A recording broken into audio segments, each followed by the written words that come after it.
കൊച്ചിയിൽ നിന്ന് മുംബൈക്കുള്ള ഫ്ലൈറ്റ് രാവിലെ 10:30-ക്കായിരുന്നു. കൃത്യം 10:30 ആയപ്പോൾ തന്നെ ഫ്ലൈറ്റ് റൺവേയിൽ കൂടി അങ്ങ് നീങ്ങിത്തുടങ്ങി. പൈലറ്റിൻ്റെ അനൗൺസ്മെൻറ്റ് വന്നു. അദ്ദേഹവും അദ്ദേഹത്തിൻ്റെ വൈഫും ഒരുമിച്ചുള്ള ആദ്യത്തെ ഫ്ലൈറ്റാണിത്. ഫ്ലൈറ്റിലുള്ള എല്ലാവരും ഒന്ന് ക്ലാപ്പ് ചെയ്തു ഇതൊക്കെ കേട്ടപ്പോൾ.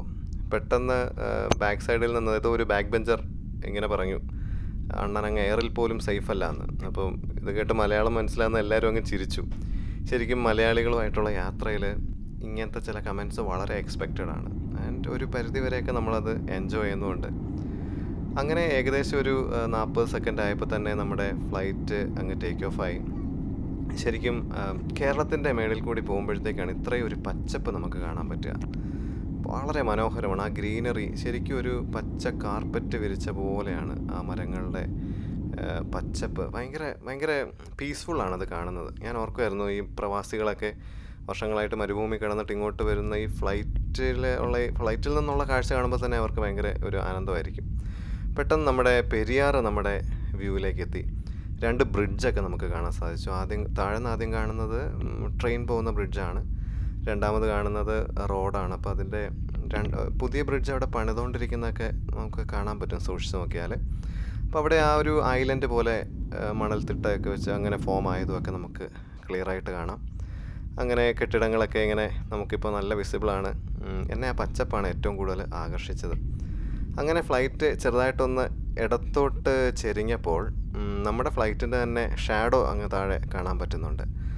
ശരിക്കും ചെറിയ കാര്യങ്ങളിൽ ഒത്തിരി സന്തോഷം കണ്ടെത്തുന്ന ഒരു മനുഷ്യനാണ് ഞാൻ. അതുകൊണ്ടാണ് ഈ നിഴലൊക്കെ കണ്ട് ഇങ്ങനെ ആശ്ചര്യപ്പെടുന്നത്. ചിലർക്കിതൊക്കെ വളരെ ചൈൽഡിഷായിട്ടൊക്കെ ഫീൽ ചെയ്തേക്കാം. ഓൾട്ടിറ്റ്യൂഡ് ചെറുതായിട്ട് കൂടുന്നതായിട്ടും ഫീൽ ചെയ്തു. കാരണം കെട്ടിടങ്ങളൊക്കെ ചെറുതായി തുടങ്ങി. പെരിയാർ നല്ല നീല കളറിൽ നല്ല രസമായിട്ട് ഇങ്ങനെ ഒഴുകി പോകുന്നു. പെരിയാറിനെ കുറിച്ച് പറയുവാണെങ്കിൽ അത് കേരളത്തിലെ തന്നെ ഏറ്റവും ലോങ്ങസ്റ്റ് റിവറാണ്. ഏകദേശം 269 കിലോമീറ്ററാണ് നീളം എന്നാണ് ഒരു സോഴ്സിൽ നിന്ന് കണ്ടത്. വേറൊരു സോഴ്സിൽ 244 എന്ന് കാണുന്നു. ഏതാണ് അക്യുറേറ്റ് എന്ന് എനിക്കറിയത്തില്ല. അങ്ങനെ നമ്മൾ പെരിയാർ ക്രോസ് ചെയ്തു. ദൂരെ അങ്ങ് നമ്മളുടെ എയർപോർട്ട് നമുക്ക് വിസിബിളാണ്. അപ്പോൾ ഈ ഭംഗിയൊക്കെ ആസ്വദിച്ച് നമ്മളിങ്ങനെ ഇരുന്നു. ആക്ച്വലി മുംബൈക്ക് നമ്മൾ പോകുന്നത് തിരിച്ച് കൊച്ചിക്ക് കോർഡേലിയ ക്രൂസ് വഴി വരാൻ വേണ്ടിയിട്ടാണ്. ആ ആകാംക്ഷയും ഇടയ്ക്ക് നമ്മുടെ മനസ്സിലിങ്ങനെ കയറി വരുന്നുണ്ട്. നല്ല നീല ആകാശമാണെങ്കിലും ടർബുലൻസ് ഉണ്ടാകും, അതുകൊണ്ട് സീറ്റ് ബെൽറ്റ് അഴിക്കരുതെന്നുള്ള അനൗൺസ്മെൻറ്റ് ഇടയ്ക്കിടയ്ക്ക് എയർ ഹോസ്റ്റസ് ഇങ്ങനെ തന്നുകൊണ്ടിരുന്നു. അങ്ങനെ ആ ഭംഗിയൊക്കെ ഇങ്ങനെ ആസ്വദിച്ച് ഇങ്ങനെ മുമ്പോട്ട് പോയിക്കൊണ്ടിരുന്നപ്പോഴത്തേക്ക് വീണ്ടും ഫ്ലൈറ്റ് ഒന്ന് ഇടത്തോട്ട് ചരിച്ചു. അപ്പോൾ ആ ചെരുവിൽ നമ്മൾ താഴെ ചില ജലാശയങ്ങളൊക്കെ കാണുന്നു. ഒരു വാട്ടർ ബോഡീസൊക്കെ കാണാം. അത് ഞാൻ ഗൂഗിളിൽ പിന്നീട് സെർച്ച് ചെയ്തപ്പോഴത്തേക്ക് പാറക്കുളം വ്യൂ പോയിൻ്റ് എന്നൊക്കെയാണ് കാണുന്നത്. എനിക്ക് തോന്നുന്നു പാറമട എന്തോ ആണെന്ന് തോന്നുന്നു. ഹാർട്ടിൻ്റെ ഷേപ്പിലുള്ള ഒരു സ്ട്രക്ചറൊക്കെ നമുക്ക് കാണാൻ പറ്റുന്നുണ്ട്. ചില ചതുപ്പ് നിലങ്ങളൊക്കെ അപ്പുറത്തും ഇപ്പുറത്തുമൊക്കെ ആയിട്ട് കാണാം. വളരെ മനോഹരമായ യാത്ര. ആ ഭംഗിയൊക്കെ ഇങ്ങനെ ആസ്വദിച്ച് ഇങ്ങനെ ഇരുന്നു. ഫ്ലൈറ്റ് ടേക്ക് ഓഫ് ചെയ്ത് ഏകദേശം ഒരു 3-3.5 മിനിറ്റ് ആയപ്പോൾ തന്നെ എറണാകുളം തൃശ്ശൂർ ബോർഡറിലേക്കൊക്കെ നമ്മളിങ്ങനെ എത്തി. അപ്പോൾ ഏകദേശം കൊരട്ടി എന്ന് പറയുന്ന സ്ഥലത്തേക്കാണ് നമ്മളിപ്പോൾ വന്നുകൊണ്ടിരിക്കുന്നത്. എൻ്റെ ഏറ്റവും പ്രിയ സുഹൃത്തായിട്ടുള്ള ഷാജു ചേട്ടൻ്റെ നാടാണ് കൊരട്ടി. ഷാജു ചേട്ടൻ എപ്പോഴും കൊരട്ടി പള്ളിയെക്കുറിച്ചൊക്കെ വാദോരാതെ പറയാറുണ്ട്. അപ്പോൾ ആക്ച്വലി താഴെ നമുക്ക് കൊരട്ടി പള്ളി കാണാൻ സാധിക്കും. അത് ആ സ്ഥലം അറിയാവുന്നവർക്കേ അത് കറക്റ്റായിട്ട് മനസ്സിലാകത്തുള്ളൂ.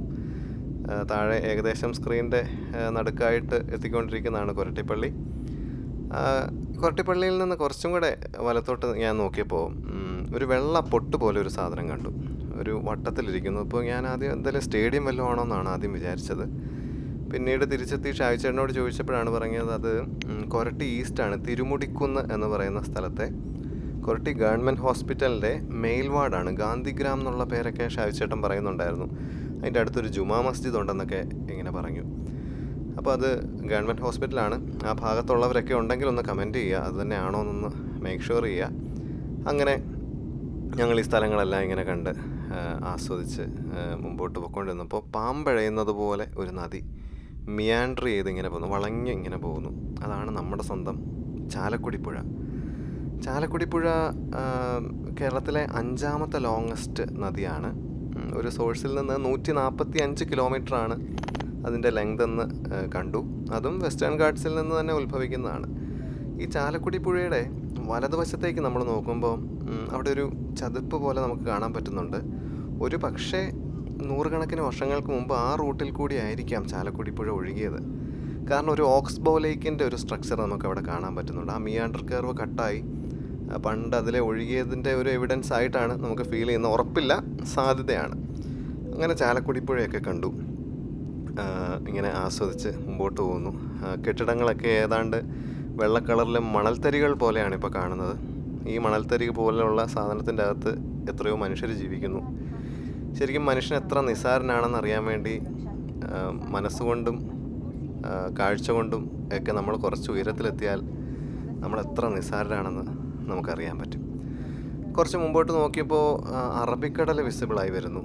ശരിക്കും നമ്മൾ നോർത്തിലേക്കാണ് യാത്ര ചെയ്യേണ്ടത്. ഏതാനും മിനിറ്റുകൾ കഴിയുമ്പോൾ നമ്മൾ അറബിക്കടലിന് തീരദേശത്തിൻ്റെ മേളിൽ കൂടി നമ്മൾ മുമ്പോട്ട് പോകും. കാരണം നമ്മൾ മുംബൈക്കാണ് പോകുന്നത്. അപ്പോൾ ഇപ്പോൾ അറബിക്കടലിനെ ലക്ഷ്യമാക്കി പോകുന്നു. കുറച്ച് അവിടെ എത്തിക്കഴിയുമ്പോഴത്തേക്ക് നമ്മൾ വലത്തോട്ട് തിരിഞ്ഞ് തീരത്തിൻ്റെ മേളിൽ കൂടിയായിരിക്കും പോകുന്നത്. അങ്ങനെ മനോഹരമായ കാഴ്ച. നീല ആകാശമാണെങ്കിലും ഇടയ്ക്കിടയ്ക്ക് പൈലറ്റ് പറയുന്നുണ്ട് ടർബുലൻസ് ഉണ്ടാവും, സീറ്റ് ബെൽറ്റ് അഴിക്കരുത് എന്നുള്ള കാര്യങ്ങളൊക്കെ ഇങ്ങനെ പറയുന്നുണ്ടായിരുന്നു. അങ്ങനെ കടലും കരയും ആകാശവും കൂടിച്ചേരുന്നത് ആകാശത്തിരുന്ന് കണ്ട് ഞാൻ കുറച്ചു നേരം അങ്ങ് ചാരിയിരുന്നു.